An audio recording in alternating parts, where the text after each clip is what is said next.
अस्सलाम वालेकुम रहमतुल्लाहि व बरकातहू। उम्मीद है सब दोस्त बुजुर्ग भाई खरीत ਨਾਲ ਹੋਣਗੇ। ਅੱਲਾਹ ਪਾਕ ਦੇ ਹਜ਼ੂਰ ਦੁਆ ਹੈ ਕਿ ਮਾਲਕ ਸਾਹਿਬ ਨੂੰ ਆਪਣੇ ਹਿਫਜ਼ ਓ ਅਮਾਨ 'ਚ ਰੱਖੇ। ਦੋਸਤੋ ਥੰਬਨੇਲ ਔਰ ਟਾਈਟਲ ਤੇ ਤੁਸੀਂ ਦੇਖ ਲਿਆ ਵਾ, ਔਰ ਇਹ ਉਹ ਮਸਲਾ ਵਾ ਜਿਹੜਾ ਬਾਜ਼ ਦਫਾ ਅੱਛੇ ਖਾਸੇ ਸ਼ੌਕੀਨ ਨੂੰ ਵੀ ਪਰੇਸ਼ਾਨ ਕਰ ਦਿੰਦਾ ਵਾ। ਉਸ ਦੇ ਮੁਤਲਕ ਵੀਡੀਓ ਲੈ ਕੇ ਹਾਜ਼ਰ ਹੋਇਆ। ਉਮੀਦ ਹੈ ਕਿ ਦੋਸਤਾਂ ਨੂੰ ਪਸੰਦ ਆਏਗੀ।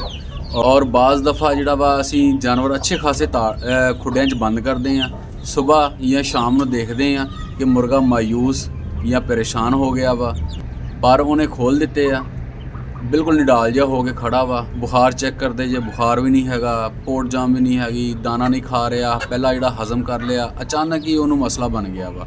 ਲੇਕਿਨ ਹਰ ਤਰੀਕੇ ਨਾਲ ਤੁਸੀਂ ਚੈੱਕ ਕੀਤਾ ਔਰ ਉਹਦਾ ਕੋਈ ਮਸਲਾ ਨਹੀਂ ਤੁਹਾਨੂੰ ਸਾਹਮਣੇ ਨਜ਼ਰ ਆਇਆ।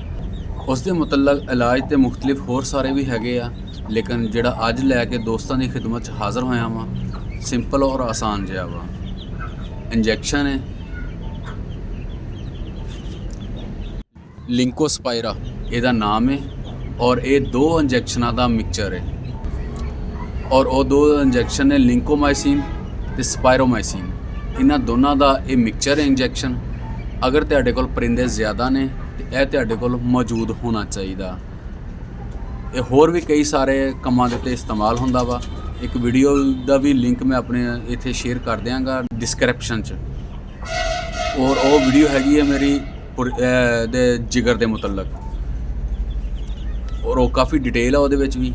ਦੇਖੋਗੇ ਤੇ ਤੁਹਾਨੂੰ ਉਹ ਵੀ ਪਸੰਦ ਆਏਗੀ। ਇਹਦਾ ਇਨਸੂਲਿਨ ਦੀ ਸਿਰਿੰਜ ਲੈ ਲੈਣੀ ਹੈ।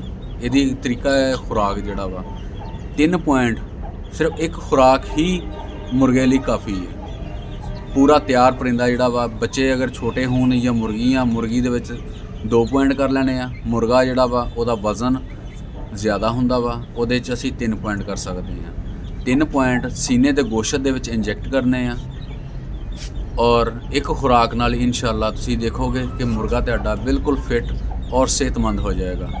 ਉਮੀਦ ਹੈ ਕਿ ਦੋਸਤਾਂ ਨੂੰ ਵੀਡੀਓ ਪਸੰਦ ਆਏਗੀ। ਅਗਰ ਵੀਡੀਓ ਪਸੰਦ ਆਈ ਹੈ ਤੇ ਚੈਨਲ ਨੂੰ ਸਬਸਕ੍ਰਾਈਬ ਕਰਦੇ ਜਾਣਾ, ਬੈਲ ਆਈਕਨ ਦਬਾ ਦੇਣਾ, ਔਰ ਕਮੈਂਟ ਦੇ ਵਿੱਚ ਆਪਣੀ ਰਾਏ ਦਾ ਇਜ਼ਹਾਰ ਜ਼ਰੂਰ ਕਰਨਾ। ਖਾਲਿਦ ਮਹਿਮੂਦ ਨੂੰ ਇਜਾਜ਼ਤ ਦਿਓ। ਅੱਲਾ ਨੇ